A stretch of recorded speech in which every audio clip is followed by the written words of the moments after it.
Hello, everyone, and welcome to Sadurdays, episode 21.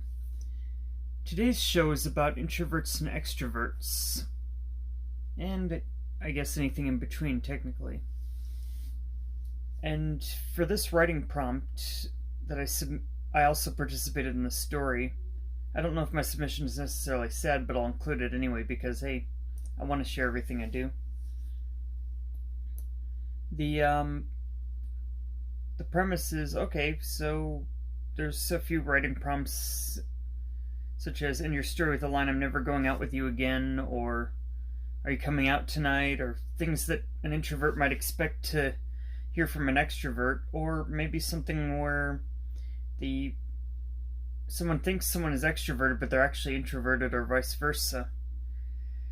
For mine, I chose the "Are you coming out tonight?" because that seemed the easiest to write for, and it seemed like something I could kind of make somewhat of a dramatic comedy in a way, if that makes any sense. That is, it's dramatic in the sense that we're dealing with a character who's very cynical of the world, but it's also comedic in the sense that it's exactly the kind of thing you'd expect them to say because of it, and the delivery is everything on that. But I guess it's easier to just kind of read it for you than to actually try and explain how or why anything works. So without further ado, I'm going to start with a submission not by me. This one came to us by J.D. Hernandez, and they've responded to "End your story with the line, 'I'm never going out with you again.'" Categories: coming of age, drama, and sad. And here's how it begins. Power companies and crewmates struggle to return lights and gas back to suburban California. The biggest tsunami on record had just decimated the coastline. The survivors struggled to repair, and people were at their pettiest. Especially one family of four. Father Anthony Richards was a cold-hearted businessman who only cared about his bottom line. As such, Anthony had no problem bankrupting the school districts, which had a dominion effect of all the teachers hating his two children. I think they meant domino effect, but I could be wrong. I'll have to look that up. Bear in mind, I don't edit Saturday contest entries because I want people to know what the purest form of it is for that. Monster Mondays is fair game because, they weren't submitting it for a contest. This was a creepypasta that someone made just out of the fun of it.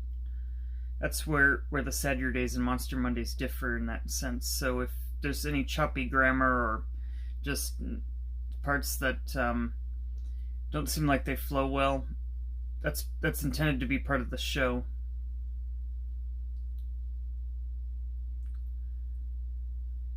Amanda took it out on everyone like a spoiled rich girl, while Justin chose more creative ways of enacting his revenge and pettiness.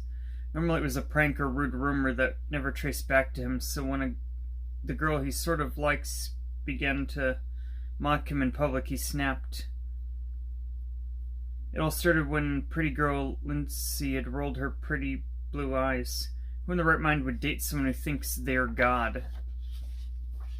Wrong version of "there," by the way. They've spelled it T-H-E-R-E, not T-H-E-I-R, but it's a common mistake, and it's not something that your typical Word document might immediately identify as a grammatical mistake. I never said I was God. Oh, and they forgot to capitalize one of the I's. I is always capitalized when referring to "I am," a person, or "I think," or something like that. "Well, you act like you're higher than thou. At least girls like me," he sassed, folding his arms pointedly. "You're such a dork." Lindsay rolled her eyes, looking back at the older girls. "I bet even with your family's reputation, not one girl will go out with you." Expecting the challenge, Justin arrogantly strolled up to the woman. At first it was going great until he asked them out. It says snid cackling laughter echoed around him defiantly, but I think they mean snide. Just kidding, ladies, it was a dare, he said, trying to laugh at the awkward feeling brewing in his chest. It was anger. Laugh of the awkward feeling. No, they meant laugh off. Brewing in his chest. It was anger. He knew what to do with anger. Revenge. It was the only rational choice. Stalking from the courtyard, he avoided Lindsay for the whole week, observing from afar and forced class time. Finally, he had the perfect plan. He would show her how it felt to be humiliated. Crafting a web of lies, he forged a letter and spread a rumor that a boy liked her, and let the gossip mill do that work.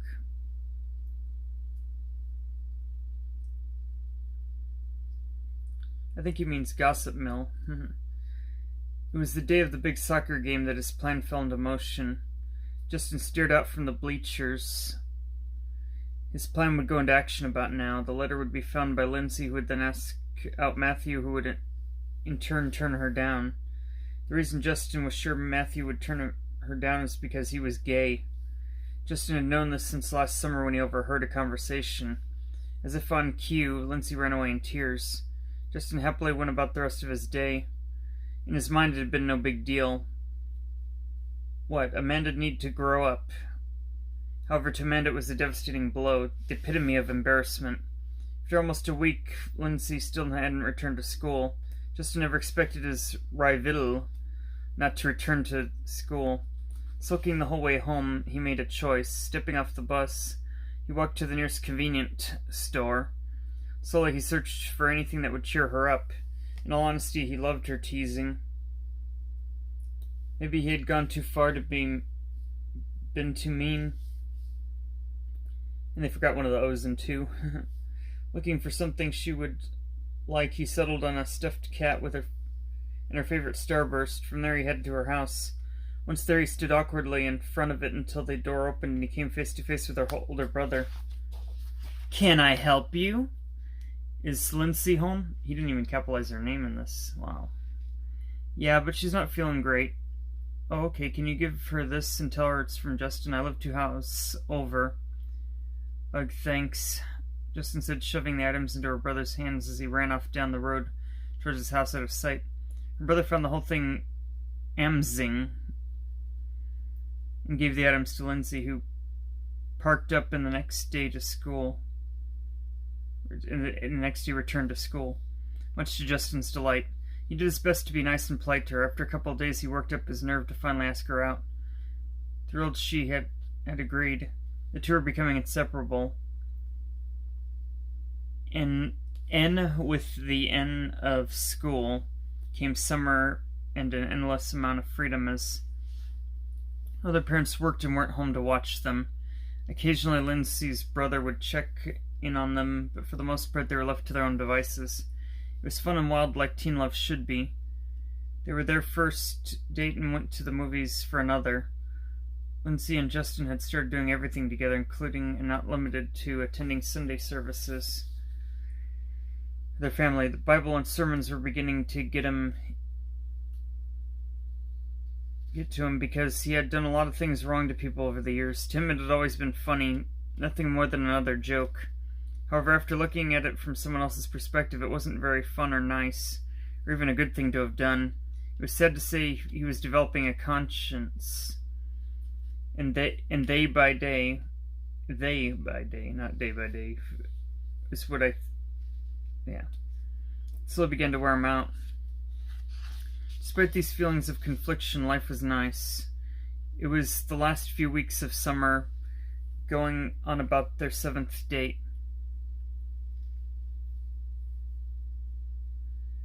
The young couple began to spend all sorts of time together. Justin had come to like the way Lindsay thought, her kindness towards the other, and most importantly, a loyalty to her word in what she called honor. In reality, it was integrity. Feeling conflicted in his heart, he decided he had to tell her the truth about the letter. It was date night when Justin told her the truth about the letter. At first she'd been calm, then a look unlike any other took over her calm eyes, like hell had been unleashed. "What the fucking hell is wrong with you? I would have listened to my sister. She was right. Your whole family really is crazy." from her hateful words, Justin knew instantly that they were over, and she was furious, and there was no coming back from it. Slamming her hands down on the table, she struggled to find the appropriate words. None came to her. Instead, tears stung her eyes as she ran from the restraint, screaming, "I can't believe you! Stay away from me! I'm never going out with you again." The source will be in the description below. And that was Error of His Ways. Final thoughts? Despite the very choppy grammar and points where I could see where if they knew what they meant to say, it would look almost right, it seems like they kind of rushed to submit this one at the last minute, and thus overlooked a lot of things that if they had just sent it to a friend, they would have been like, wait, did you mean in the process? So, at the risk of borrowing a line from a dry bread, proofread, send to friends. Anyway, that being said, for the concept alone, it was reasonably well built up, even if it was a little bit hard to read out loud for you guys because of those things I mentioned. And if they would have just fixed those things up, I would have seen no flaw whatsoever in how the story, built up, as these are supposed to be under 3,000 words, so the fact they were able to at least, give some semblance of a story for us here in under that amount of words, it's pretty good. I give it maybe a solid 6 out of 10, simply because I caught way too many grammar mistakes that tripped up my reading of it when going to read it out loud, which if they had just gone over it one more time before they submitted it and said, okay, forget about the contest for a moment, let's see if there's anything that looks out of place. I'm sure they could have spotted at least a few of these, but it does not look like that effort was made, or maybe I'm putting too much faith in people to be able to edit their own content. Either way, it's about average, I would say, for what it's worth. And as far as the sadness ranking goes, I'd say it's about a 7 or 8 out of 10. I mean, it's not like super duper sad to me, because this, I mean, it's the sort of thing where the person who is the victim in all this might have actually done something to deserve it, but I couldn't entirely tell, because it wasn't clear if in the first part they were talking about the a sibling of this guy's being mean to him, which caused him to retaliate like this, or if this is just something he did as a prank, and then after going too far he wanted to make amends, but she didn't know the truth about him. Either way, it's when you get past that, it's an otherwise good story. And bear in mind, I might have found it a little bit confusing to follow how the characters related to one another within the confines of the story, because either A, one of them wasn't actually doing as much as I thought they were doing, or B, I was having trouble keeping track of what names were going on at the time. And if it's the latter, it's because I'm running on like 3 or 4 hours sleep when I do some of these episodes, and if I'm wrong, then I'll give them probably a 7 or 8 out of 10 then instead. But assuming that my interpretations of what I'm reading are correct, then 6 out of 10 is my final verdict. With that, I take us to our next story, called The Best Worst Day Ever. And the idea behind this one is they were supposed to start their story with the character saying, "Are you coming out tonight?" which is the same prompt that I wrote to as well. And this one is also by J.D. Hernandez. Yeah, apparently people can write to more than one contest if they pay money for each entry now. It used to be free to enter, but not anymore. It's now like $5 an entry, which is why I kind of slowed down and made sure that only if I know I can write to something, I'm going to enter. Because either way, I don't expect to win, but I want to get something out of it for that $5 I spend. Be satisfied with my end product.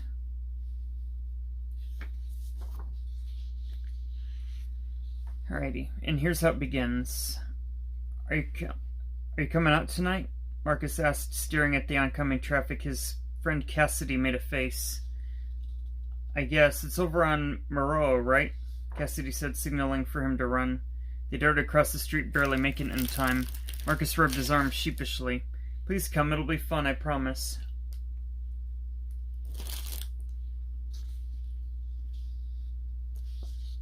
Last time you promised we would have fun.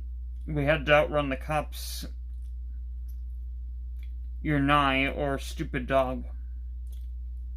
Still kicking him. Ow, what was that for? Not letting me kick the dumb dog, she huffed, walking over to the bus bench for a break.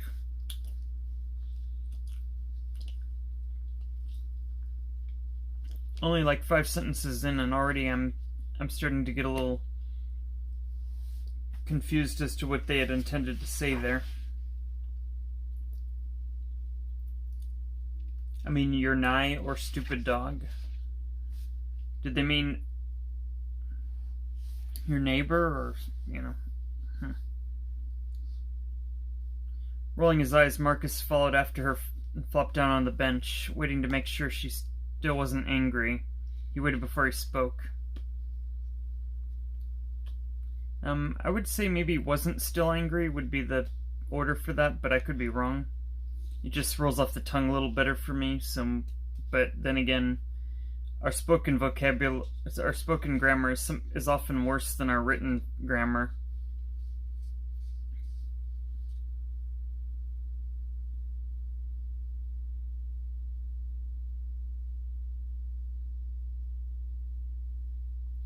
If we go, Donnie promised to bring some fireworks. No comma there, so I had to intuit when I was supposed to pause. Marquez tried hard to bribe her and eventually broke her down. Cassidy begrudgingly agreed to attend the festivities. It wasn't her favorite thing to do. However, if Donnie Malone was involved, it was going to be a good time. Yeah, I missed another comma there after involved. Donnie was 2 years older, just pushing the adult factor, so he was able to hook them up with fireworks, beer, and all kinds of other things. While Cassidy was listing her demands, the bus turned the corner, signaling the time as 3:30.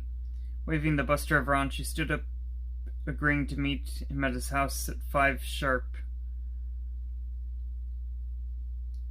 5 o'clock sharp, that is. Their alibis, there's another wrong version of their, would be that they're staying at each other's houses. Now, for most boys and girls, this would be wired. I think they meant weird.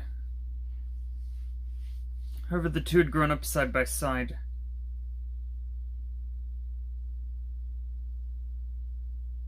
Your mom's gonna want pictures, Cassidy laughed, snapping a picture only to receive a tongue sticking out sassily at her. I know, let's just take them to your place before we go, Marquez suggested happily, pleased that she would be attending with them. Cassidy and Marcus made their way towards Cassidy's house. Okay, is it Marcus or Marquez? Because I'm seeing 2 different names now.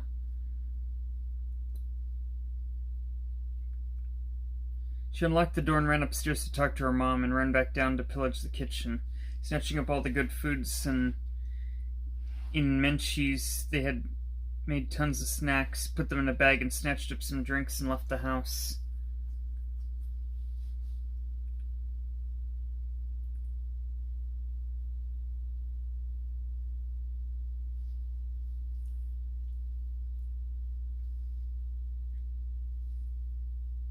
Quickly they circled back around, snapping a photo in front of her rose bushes, in the kitchen and on the couch.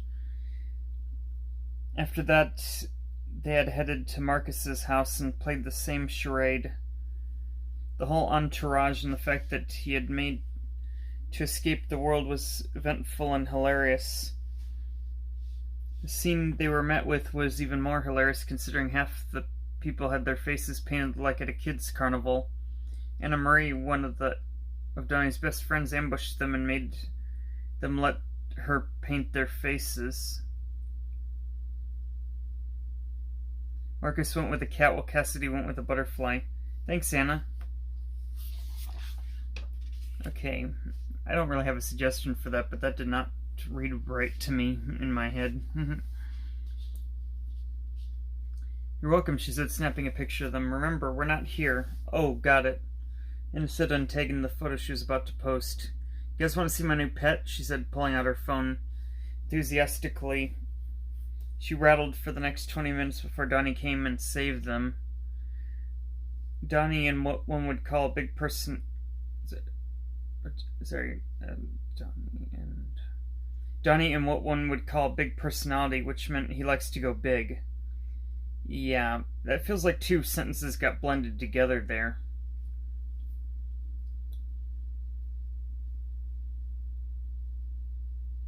Maybe they meant had, not and. Unveiling a red wagon, he pulled back the covered crate which held hundreds of different kinds of fireworks. I got these from a guy in San Diego. He's out in San Diego. Okay. He said the whole thing of a strange green-colored firework that had a long twisted fuse. Cassidy eyed the firework with caution before she could voice her concern about having so many fireworks in one place. The boys began launching them off. Not wanting to be the bearer of bad news, she allowed them to continue with their fun, because after all, how often did something bad happen?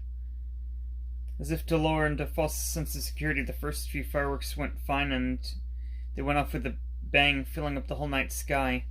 It was a grand old time. That was until Donnie's friend Copper got a little too big for his britches, and they miscapitalized an A there. You don't need to capitalize an A in the middle of a sentence.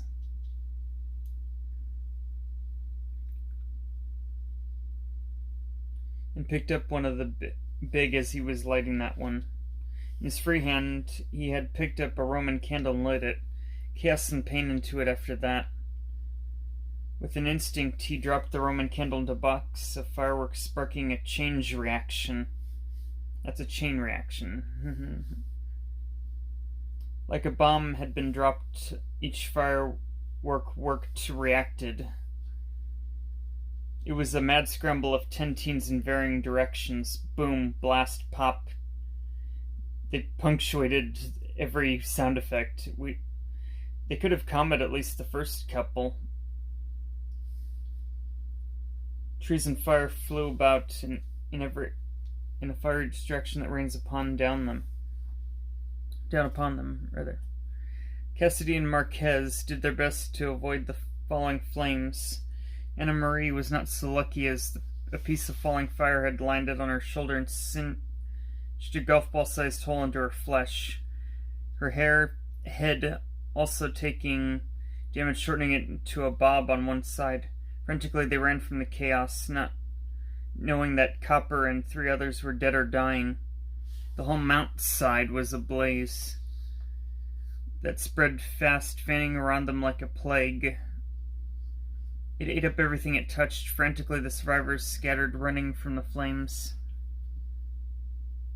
Cassidy looked around, taking in each other's faces. Each one left their own amount of terrified, and heard the thing that stuck with her face with the rest of her life was the fact that there was nothing she could do to help them. If it hadn't been for Marcus, they all would have died. He had led them towards the river, where they hid until fire and rescue showed up. They were less than forgiving. A fire refused to quit and consumed hundreds of miles of land and did a horrible amount of damage. The children were all separately charged for different counts of vandalism and destruction. Only Donnie was charged as an adult. What started as a good night and a fun time ended with the worst day of all their lives, beginning a part of public record, a global scrutiny. And that was the best worst day ever. Final thoughts? Yeah, that it does seem to live up to its name in terms of it being the best worst day ever. That is, there was fun had despite all the chaos that followed, before the chaos followed, but then consequences happened and things got really out of control. There's not really much more that I could say. I mean, this is the same author, so a lot of the same mistakes that were present in the first piece are also present in the second. Choppy sentences, miscapitalized words. Although I think there might have been a few less in this one than the other one, so if they wrote this one first, then this is probably more reflective of their capabilities. If they wrote it second, then I'd say it's an improvement.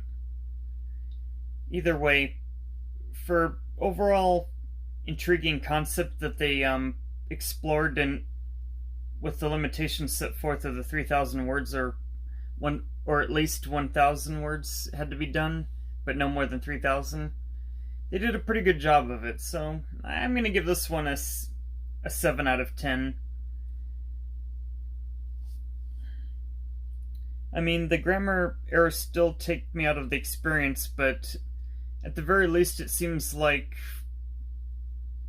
there weren't as many of them this time as there were in the first one, so that I read, so I'm going to score it just a little bit higher and give it a benefit of the doubt. I also noticed that that the remark I made about the Marcus or Marquez, I think they might have actually been two different people, because they used female pronouns for Marquez and male pronouns for Marcus, so maybe it was 3 of them.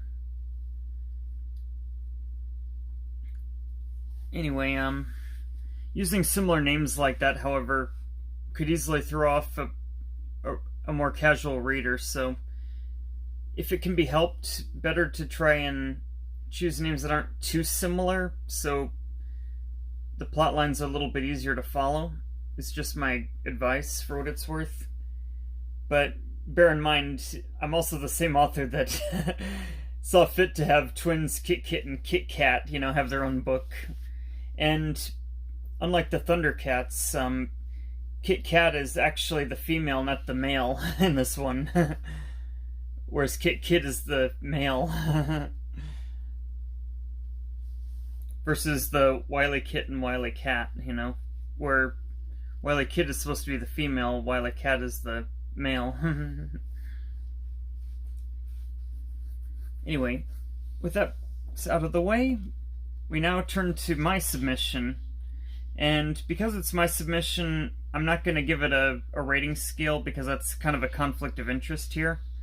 However, I will make mention of things that maybe I could have done a little bit better if I hadn't felt so rushed through the process and I hadn't been working a couple of jobs that week that I was writing this, or I just had more energy that week.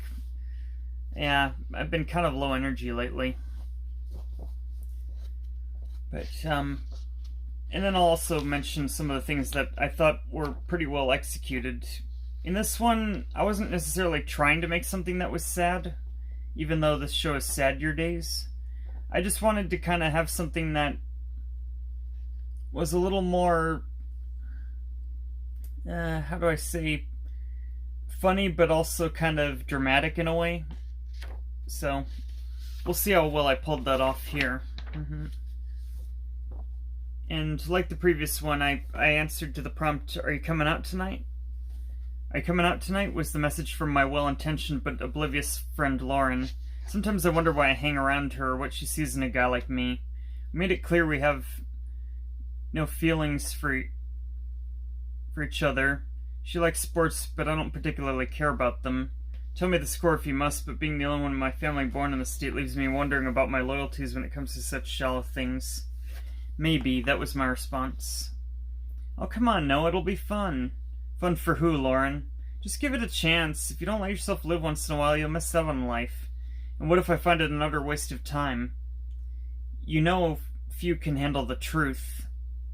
And boy, does that ever seem more and more the case these days. I'll give you the address, and if you don't like it, you don't have to stay. I'm gonna need more than that. I'll give you a gift card towards that new drone you had your eyes on. Fine, I'll come. So Lauren coaxed me to come out for a night of fun at a bowling alley that had karaoke that night. I was not gonna lie, I did sometimes work up the nerve to try it, especially if I could afford to drink a couple beverages before going up. Sometimes it's easier when no one crucial knows you, and you can walk home because you live close by. This would be different. This was a high school reunion, and everyone I liked or hated would be there. I would definitely need the liquid courage to get through this night. I've arrived, I texted. We're in the bar area. How convenient. Before she could text further, I sauntered over to the bar area, and they'd put a wristband on my arm. Remember, no one crucial knows me, but that term is relative. Needless to say, if I play it cool with security, and they never have a problem with me. That said, I'm a bit more of a fixture here than I like to admit. No, I don't have an alcohol problem. This place just has that vibe that most nights I don't need alcohol to perform because no one will remember the next day. Though I do like to support a local business. I order a passionate hugging on the beach at the bar and get my song in.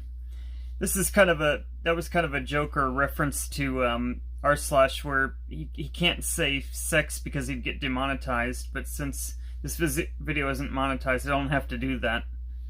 And so yeah, I probably listen to a little bit more of his content than I like to admit sometimes.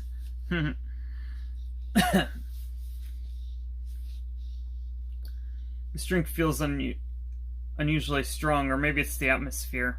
After what seemed like a while, I take the stage and it feels as if I'm surrounded by screaming fans and pyrotechnics that are illegal at American concerts, but commonplace in Germany at metal concerts. The music begins, but I'd be a fool not to do a song I'd done thousands of times over and resonated well with the usual clientele. For copyright reasons, I cannot say exactly which song I performed that night, but it's safe to say people were dead silent initially once I finished, then applauded, hootin' and hollerin' as I did my rock star stage exit. No one knew. No one was supposed to know. I'm not a real rock celebrity, but I'd been practicing here for the better part of the last decade. So the songs I do most often would be more polished than someone performing for the first couple of songs. Truth be told, I needed booze to even pretend to enjoy most of the other performances.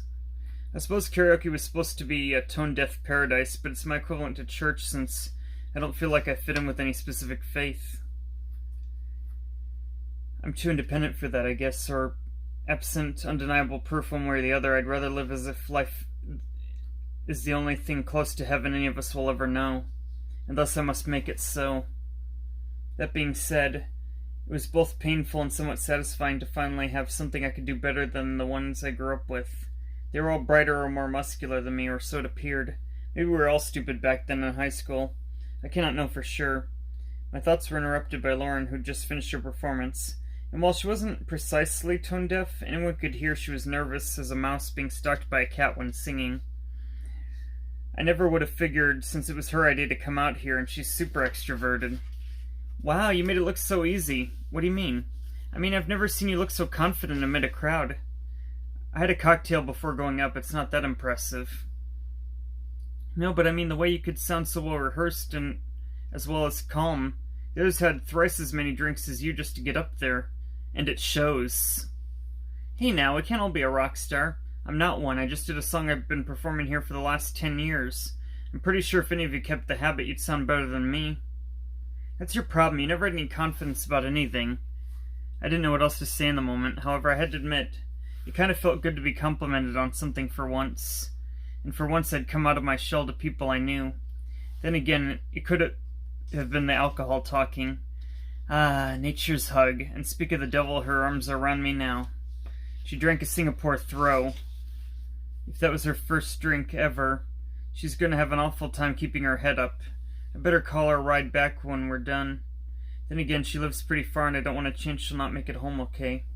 I order her some food quickly to help her regain her footing. She seems a bit better after something to eat. I'm one to talk, but you really shouldn't consume alcohol on an empty stomach. They make the drinks so strong I shudder to think you'll make it home if you're not careful. I don't want to impose, but since you live nearby, could I crash with you? Why me? Because I've known you long enough that you wouldn't take advantage of me in this situation. You're not wrong. She was right, though. I'd had my times when I was a bit wilder in my early adult years. I was still pretty tame back then when it came to issues of relationships. One could even say I was boring then and would progressively get more as I lost hope of such things. You going up again, Rockstar? In a moment, Damien, but I kind of have a code DZ on my hands.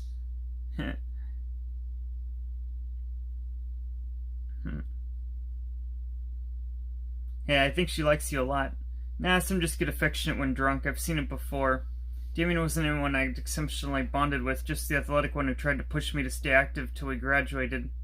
Guess he eventually realized that bodybuilding life isn't for everyone, and sometimes just being physically fit or not obese was sufficient. Truth be told, I never took the time to know him that well.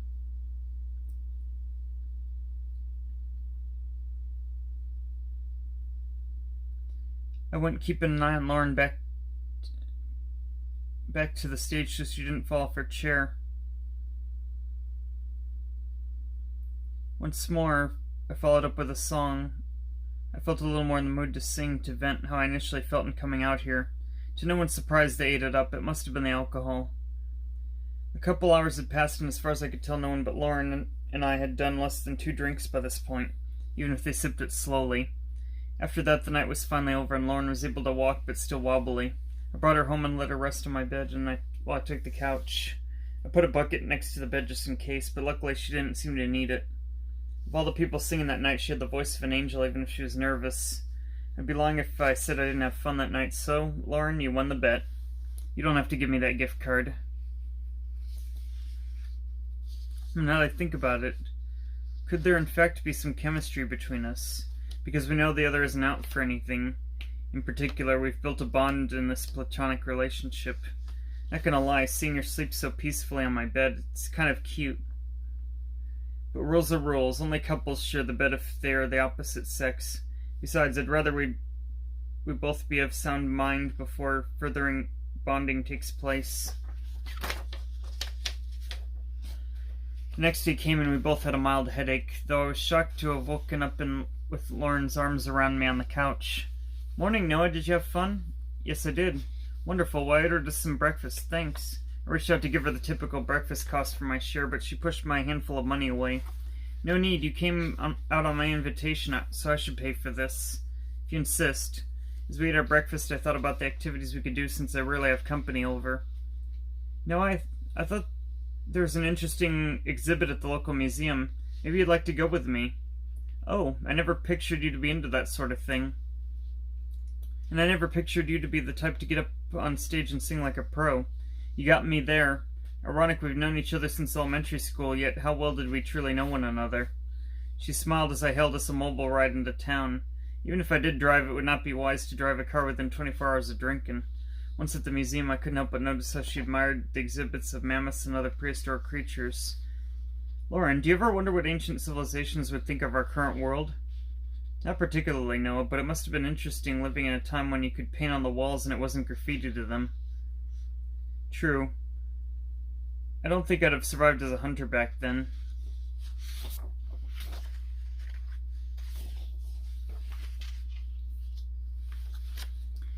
We moved on to look at the evolution of birds and mammals and moved on to the outer space exhibit.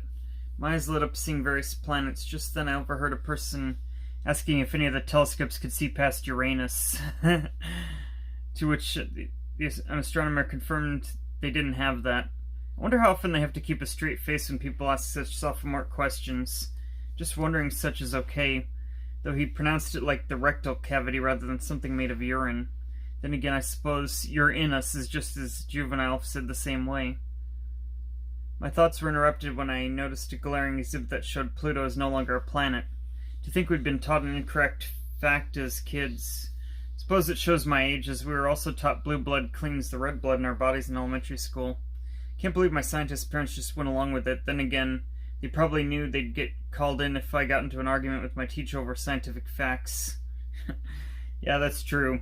Teachers don't really care about the truth. It's just pretty much sit down, shut up, obey. After viewing everything there was to see, including a butterfly exhibit outside, we went to the museum's lunch cafeteria where I had a hot dog and Lauren had a hamburger.